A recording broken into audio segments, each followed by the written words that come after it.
نحمده ونصلي على رسوله الكريم أما بعد فأعوذ بالله من الشيطان الرجيم بسم الله الرحمن الرحيم رب اشرح لي صدري ويسر لي أمري واحلل عقدة من لساني يفقهوا قولي رب زدني علما اللهم فقهنا في الدين اللهم إنا نسألك علما نافعا وعملا متقبلا ورزقا طيبا اللهم انفعنا بما علمتنا وعلمنا ما ينفعنا وزدنا علما. تشقق السماء بالغمام، پھٹ جائے گا آسمان بادلوں کے ساتھ، آسمان بادل کے ساتھ پھٹ جائے گا. وَنُزِّلَ الْمَلَائِكَةُ تَنزِيلًا، اور فرشتے اتارے جائیں گے، اتارا جانا. فرشتے پے در پے اتارے جا رہے ہوں گے، ایک کے بعد ایک، ایک کے بعد ایک.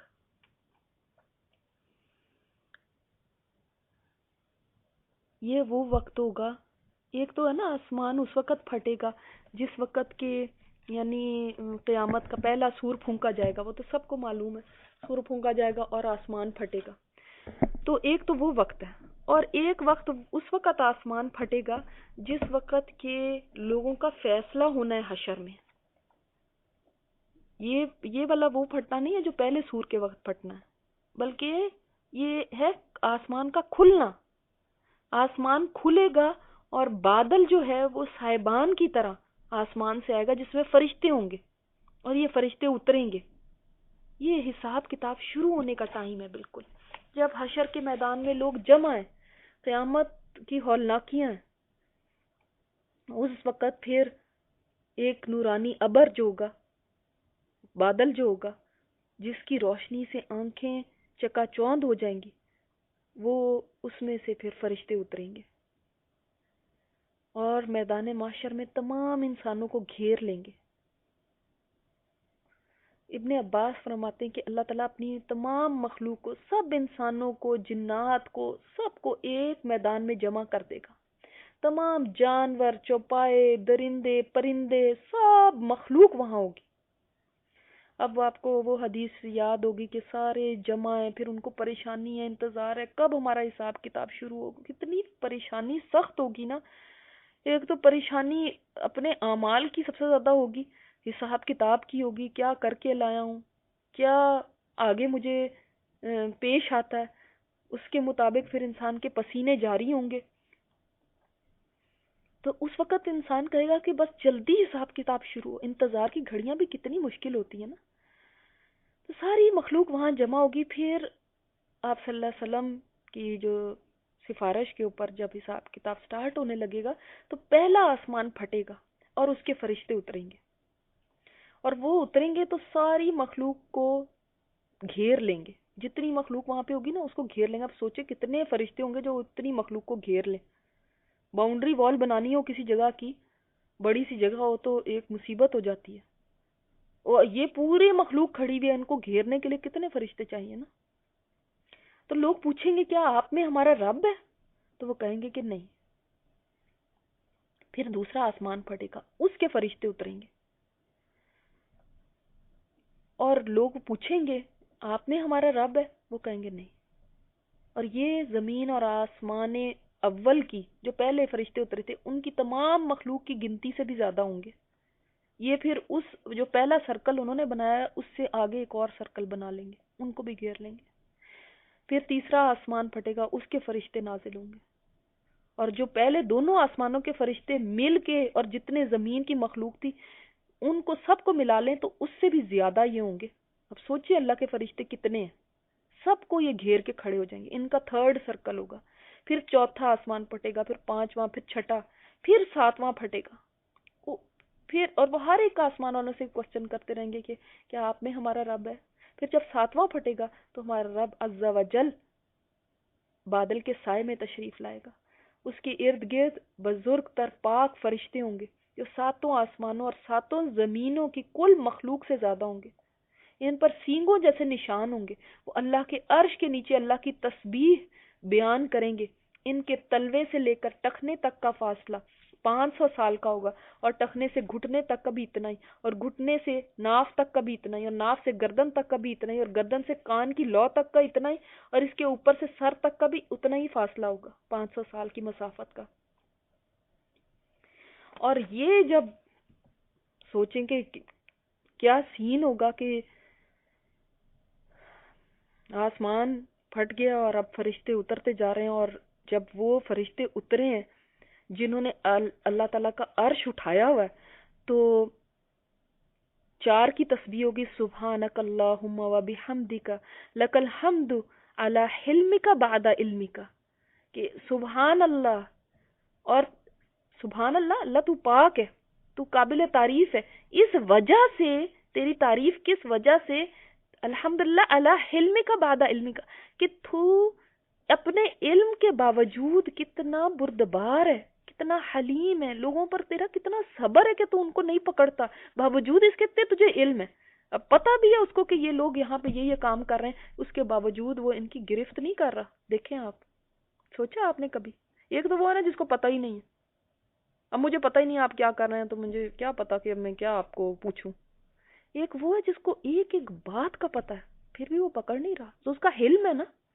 پھر وہ 4 جو ہوں گے، باقی 4 وہ تسبیح کریں گے، سبحانک اللہم و بحمدک لک الحمد علی عفوک بعد قدرتک، کہ اے اللہ تو پاک ہے، اپنی ساری تعریفوں کے ساتھ، تیرے لیے یہ ساری تعریف ہے، کس وجہ سے، کہ الحمدللہ علی عفوک بعد قدرتک، کہ اللہ قدرت کے باوجود، اس کے باوجود کہ تو پکڑ سکتا ہے، پکڑنے کی قوت کے باوجود تو معاف کر دیتا ہے۔ ایک تو ہے وہ پکڑ ہی نہیں نہ سکتا، اس کے اندر طاقت ہی نہیں ہے کسی کو پکڑنے کی، کسی کو سزا دینے کی، اس کے اوپر ظلم ہو بھی جاتا ہے تو وہ کچھ نہیں کر سکتا۔ ایک ہے وہ جو پکڑ سکتا ہے، پکڑنے کی قوت رکھتا ہے، اس کے باوجود وہ کہتا ہے جاؤ جا، میں نے معاف کر دیا تمہیں۔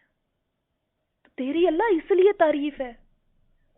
اور سوچے وہ سین کہ جس وقت ایسی تسبیحات کے ساتھ اللہ کا عرش نازل ہو رہا ہو، اس کو دیکھ کے اہل محشر کی آنکھیں پڑ جائیں گی اور جسم کانپ اٹھیں گے، دل لرز جائیں گے۔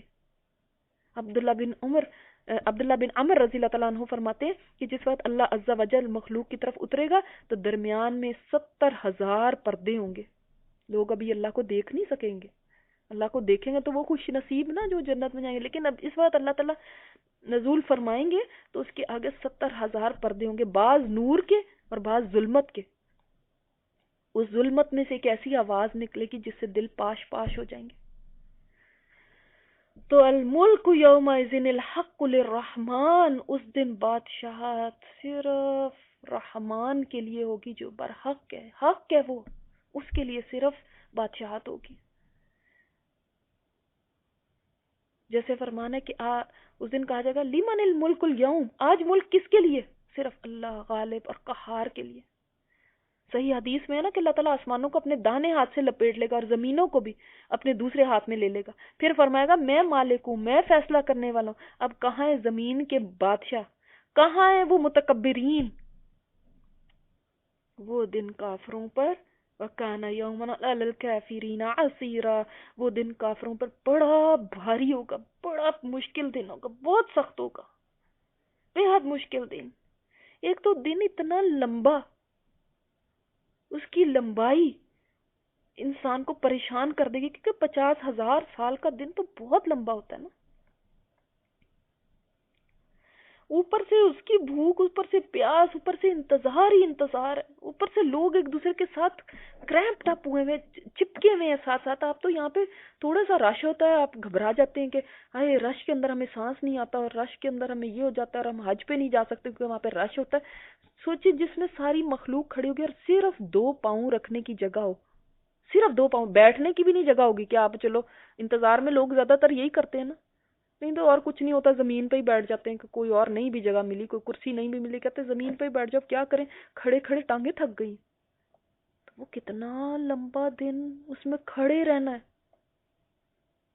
اور سورج اتنی قریب ہے، اوپر سے پتہ ہے کہ آج ملنے والا ہے مجھے رزلٹ میرے اعمال کا، تو حال کیا ہوگا پھر؟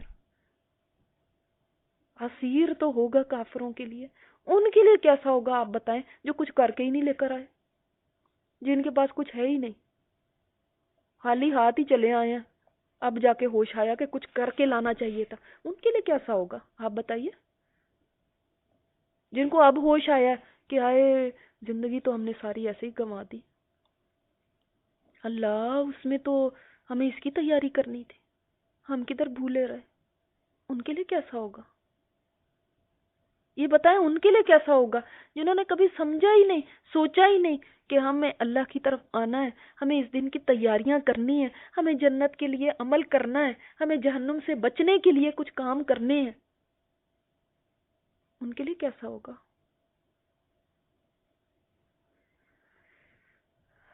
تو وہ دن بڑا سخت ہوگا، بہت سخت دن ہے. اور اس دن بادشاہت اللہ ہی کی ہوگی. آج تو دنیا میں آپ دیکھتے ہیں بادشاہ بنے ہوئے ہیں، ہر کوئی پھوں پھاں میں اپنی، ہر کوئی اپنے آپ کو بہت بڑی چیز سمجھ رہا ہے، کوئی خود کو بہت بڑا امیر آدمی سمجھ رہا ہے، کچھ کو بڑی پوزیشن والا اپنے آپ کو سمجھ رہا ہے. اپنے گھر میں تو ہر کوئی اپنے آپ کو بادشاہ سمجھ رہا ہے، کوئی بادشاہ نہیں بھی ہے نا. تو زمین پہ چلتے ہوئے ہر کوئی اپنے آپ کو، جس دن کوئی اچھے کپڑے پہن لیے، اچھی گاڑی میں بیٹھ گئے، ہر کوئی اپنے آپ کو سمجھتا ہے کہ آج بادشاہ زمین کا میں ہی ہوں. یہ تو اللہ نے تھوڑے دن کے لیے کچھ چیزیں دے دی کہ چلو عیش کر لو تم بھی اس کے اندر رہ کے، تم کیا مجھے پھر بھی یاد کرتے ہو ان نعمتوں میں رہ کے. تو میں نے امتحان کے لیے تمہیں دی، لیکن ان کے اندر امتحان تھا یہ بھول کے وہ انسان خود کو بادشاہ سمجھنے لگا. اس کے بعد اللہ نے کہا آنا تو میرے پاس ہی ہے نا.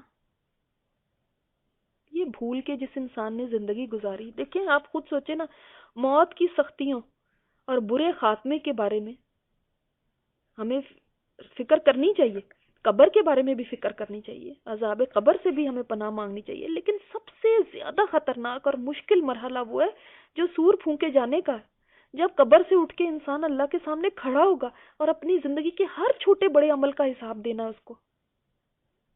اپنی زندگی کا انسان خود ہی، آج خود ہم اپنا حساب لینے لگے نا تو کئی عمل ایسے ذہن میں آتے ہیں کہ بہت سوچنے کے باوجود نہیں سمجھ آتی کہ اس کا ہم کیا جواب دیں گے.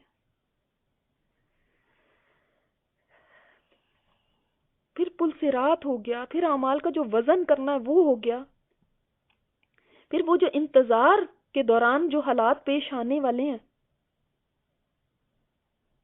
یہ ساری اس کی تیاری کرنی ضروری ہے. لیکن ہمیں کوئی فکر ہی نہیں ہے.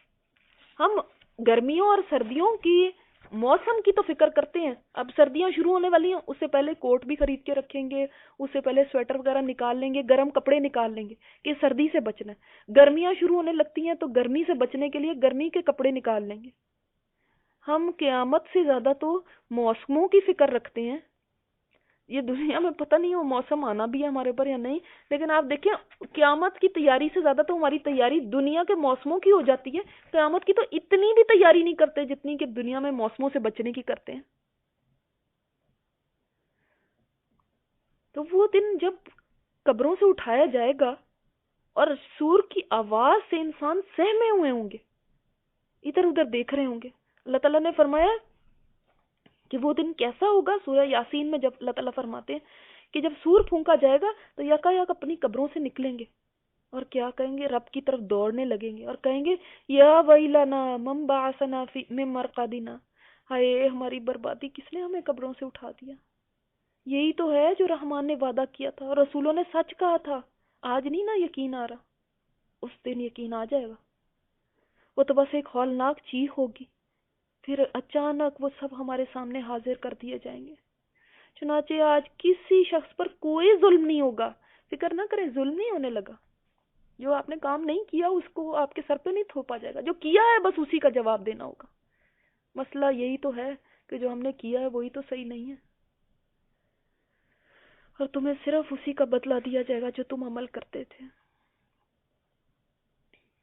ذرا سوچیں اس وقت ہمارے دل کی کیفیت کیا ہوگی جب زمین اور آسمان دوسرے زمین اور آسمان سے بدل دیے جائیں گے، جب سب لوگ اللہ کے سامنے کھڑے ہوں گے، ان میں بھی ہوں گی اور آپ بھی.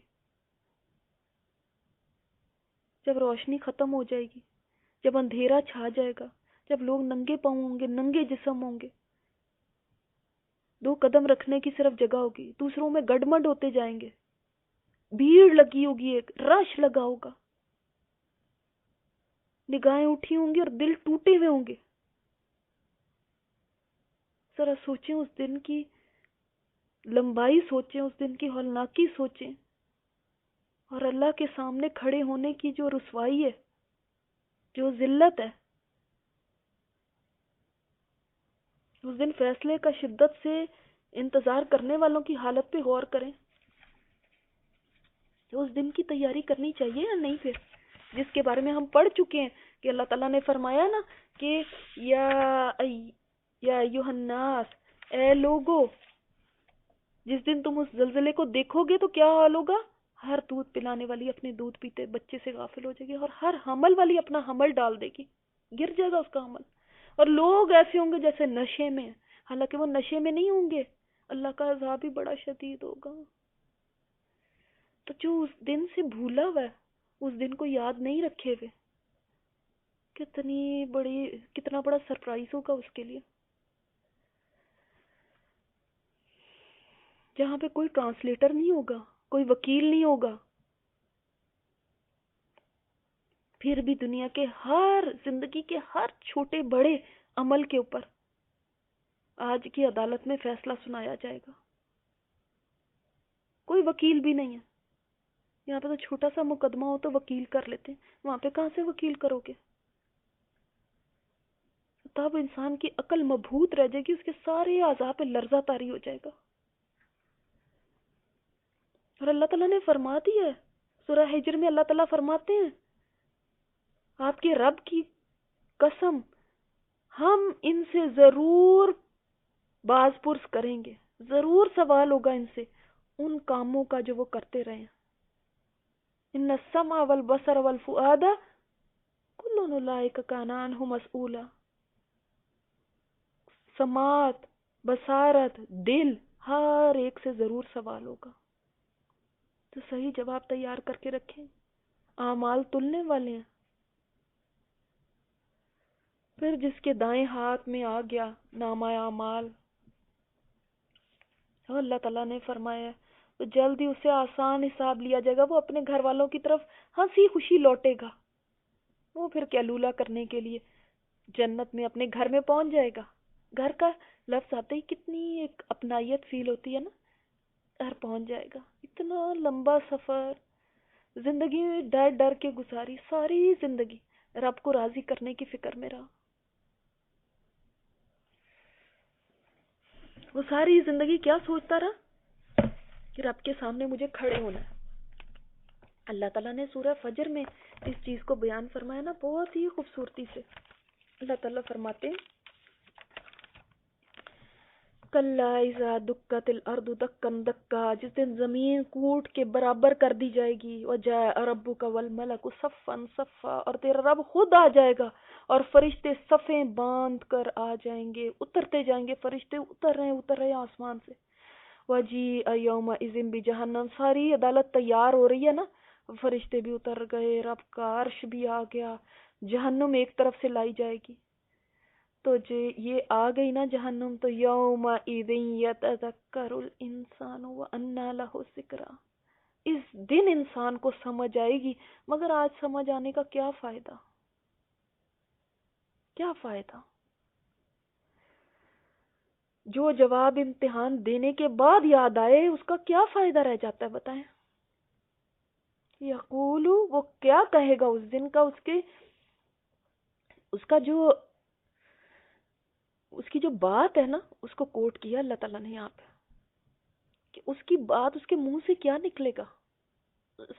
اس کی بات دیکھیں، یقول یا لیتنی قدمت لی حیاتی، وہ کہے گا کاش میں نے اپنی اس زندگی کے لیے کچھ سامان کیا ہوتا، ہائے کاش میں کچھ کر کے آتا. ہائے اللہ اس وقت کے آنے سے پہلے ہمیں کچھ کرنے والا بنا دے کہ ہم اس زندگی کے لیے کچھ کر لیں.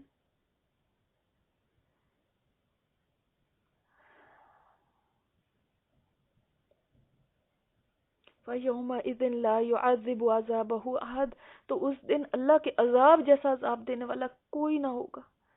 وَلَا يُوثِقُ وَثَاقَهُ أَحَدٌ، اور نہ اس کی جیسی پکڑ کرنے والا، قید و بند کرنے والا کوئی ہوگا، ایسی نہیں ہوگی کسی کی بھی. جو آج ہم اپنے نفسوں کو کھلا چھوڑے ہوئے نا، اس دن بند جائیں گے زنجیروں میں، آگ میں، ستونوں میں آگ کے ساتھ باندھنے والا اللہ ہوگا اس دن. آج ہم اپنے آپ کو باندھ لینا تو اس دن کی آگ سے بچ سکتے ہیں، اس دن کی زنجیروں سے بچ سکتے ہیں. آج زبانوں کو بند کر لیں، آج مصیبتوں پہ صبر کر لیں، آج اللہ کی اطاعت کر لیں، آج اپنی زندگی کو باندھ لیں. آج باندھ لیں گے تو کل آزادی ملے گی، اور آج آزاد ہو گئے نا تو کل تو بندھے گے ہی وہاں پہ، ورنہ بندنا پڑے گا. آپ کہاں بندنا چاہتے ہیں؟ تو اللہ تعالیٰ نے انسان کو اس کی واپسی یاد دلا دی ہے.